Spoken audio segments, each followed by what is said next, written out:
Nagsimula sa isa, naubos ang 5, hanggang umabot ng 15. Pagdating ng 20, hindi na makatayo.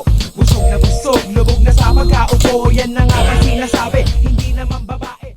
Yeah, actually, sangayon ako doon. At talagang gusto ko yung sinabi mo, colonial trauma, na parang yun ang reaction natin na naghahanap tayo ng mga saviors, ng messianic motif.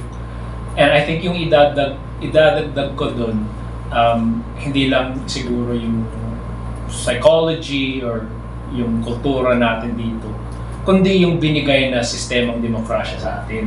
Kasi exact na replica galing sa mga mananako na may 3 branches ng government: legislative, executive, judicial, may president. Yung ganong sistema, sino nagsabi bagay sa atin yun? Sa isang napaka-diverse na archipelago na may iba't ibang klaseng sariling tunan, linguistics. Talagang hindi mo masasabi na bagay sa atin yung sistema ng US na gano'n. And I think isa din yun na, syempre hahanapin natin yung pinakabayani kasi may president, may uupo. Pero yun nga, sino nagsabi tama sa atin yung ganitong sistema at hindi lang ang itsura ng demokrasya? Pwede iba. I mean, hindi lahat ng mga democracies may president. Hindi lahat na may isa na talaga may ganung kalaking kapangyarihan. And I think kapag yun nga, kung tingnan natin yung ating kasaysayan natin, I think may halaga kung balik tayo sa pinaka-original na itsura ng barangay, na isang local, maliit na community na self-governing, self-accountable, na gano'n.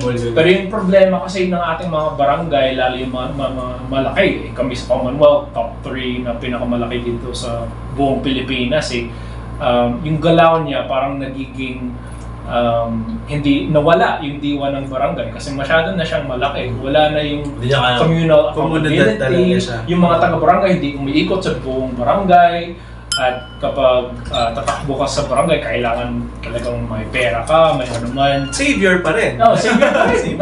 Nagpapatuloy yung ganun. But I think kung balik tayo na, actually I think dapat mas maliit yung ating mga legislative bodies and mas localized sila. I think mahalaga yun. Kasi yung mga leaders natin, mas accountable sila sa community. Doon lang sila. Nakakahiya kung mali yung ginagawa nila.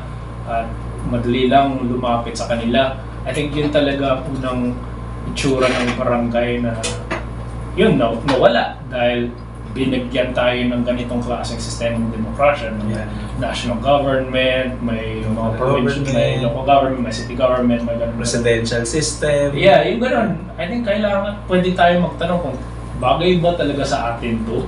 Kasi nakita talaga ang daming yung kultura natin, like yung kultura ng utang na loob.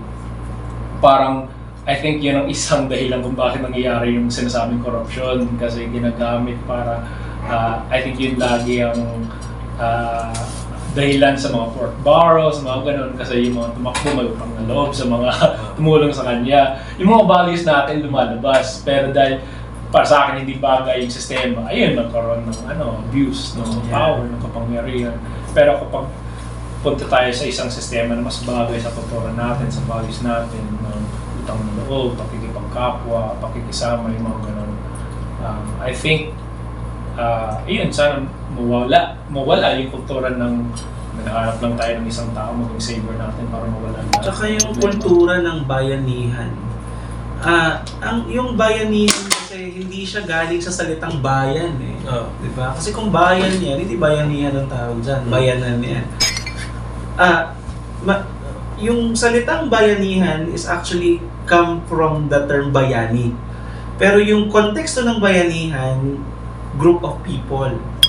It's a group of people. In other words, ang idea niya is magbayanihan tayo sa isa't isa. Hindi isang tao gagawa niyan. Tayong lahat gagawa niyan sa isa't isa.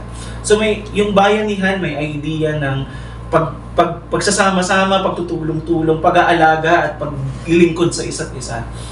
May similarity siya doon sa creation narrative. Ayokong gamitin yung term na Imago Dei kasi tono ng lengguwahe ng colonial. Kasi yung Imago Dei ginagamit ng Roman Emperor yan eh. One person pa rin. No? Pero yung the very idea of Selem, yung Hebrew ng image, no? God created man in His image, no? To rule. Yung salitang rule, di ba, sa Hebrew language, sa creation narrative, yung Rada, tsaka Kavash, may idea siya ng serve and protect.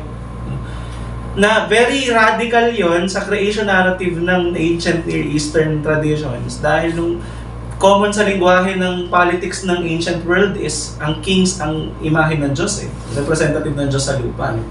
Pero sa kanila, community. Ano? At yung term na rule at yung term na to subdue the earth, no? To govern and to rule, has a connotation of serving and protecting the earth. No? Not just protection of one another, but also the but also the protection of the whole creation, including environment. So in other words, very resonating sa idea ng bayanihan, na magbayanihan tayo sa isa't isa. Hindi tayo hahanap ng isang bayani. I think dyan din nag-fail ang Israel narrative when it comes to they were looking for a king, no? Dyan din sila naganda-leche-leche, no? So sa politika natin sa 21st century, if we really want, again, no, ulit-ulitin ko lang, if we really want our democracy to flourish, i-revisit natin ano talaga ibig sabihin ng bayanihan. At baka magandang tignan natin, magbayanihan tayo sa isa't isa. At tignan natin kung ano rin yung role natin. Ang political participation hindi limited sa pagtakbo sa politika. Kundi ano rin yung pwede nating gawin sa komunidad natin. Paano natin i-empower yung community natin. Para din sa development natin. So yun din. At mahalaga din na hingian talaga natin ng pananagutan. Lagi kasing sinisisi sa kakulangan ng disiplina. So dahil walang disiplina mga Pilipino, kailangan natin ng leader na disiplinaryan. Kaya justified masyado ang authoritarian leadership sa Pilipinas. Pero baka hindi disiplina. Hindi ko sinasabi na hindi natin kailangan ng disiplina. Pero baka hindi disiplina yung problema. Baka accountability. Ito yung binanggit mo yung bayanihan. Kasi yung gusto ko dun sa bayanihan, yung itsura ng pagbubuhat ng bahay kubo, madalas. At kapag tingnan natin yung bahay kubo, lagi may isang komunidad na nagbubuhat. Imposible na may isang tao na magbuhat ng bahay kubo, di ba? Kaya dun yun ang bayanihan na lahat tayo nagbubuhat. Sana maging ganun din ang paningin natin sa pagbubuhat ng ating bansa. Ay kailangan lahat natin magbuhat at lahat tayo may karapatan para magbuhat, hindi lang isa. Yun isang paraan sa yung ating demokrasya, yung magboto, mga civic participation. I think yung yung kailangan din mabago sa ating isip, ating kasama din sa kultura natin na parang masyadong paternalistic yung paningin natin sa ating mga politiko, di ba? Na parang mga tatay natin sila, dapat hindi natin bastusin o ano man. Pero sa totoo lang sa sistemang demokrasya, nasa tao, nasa masa ang kapangyarihan, ang power talaga. So parang kung isipin natin na isang negosyo tayo, yung masa ang boss, ang empleyado, yung nakaupo, manggagawa yun yung worker. So kung hindi tama yung ginagawa nila, kailangan natin hanapin yung mas maigi. Tayo nagbibigay ng authority. Oo, galing sa atin.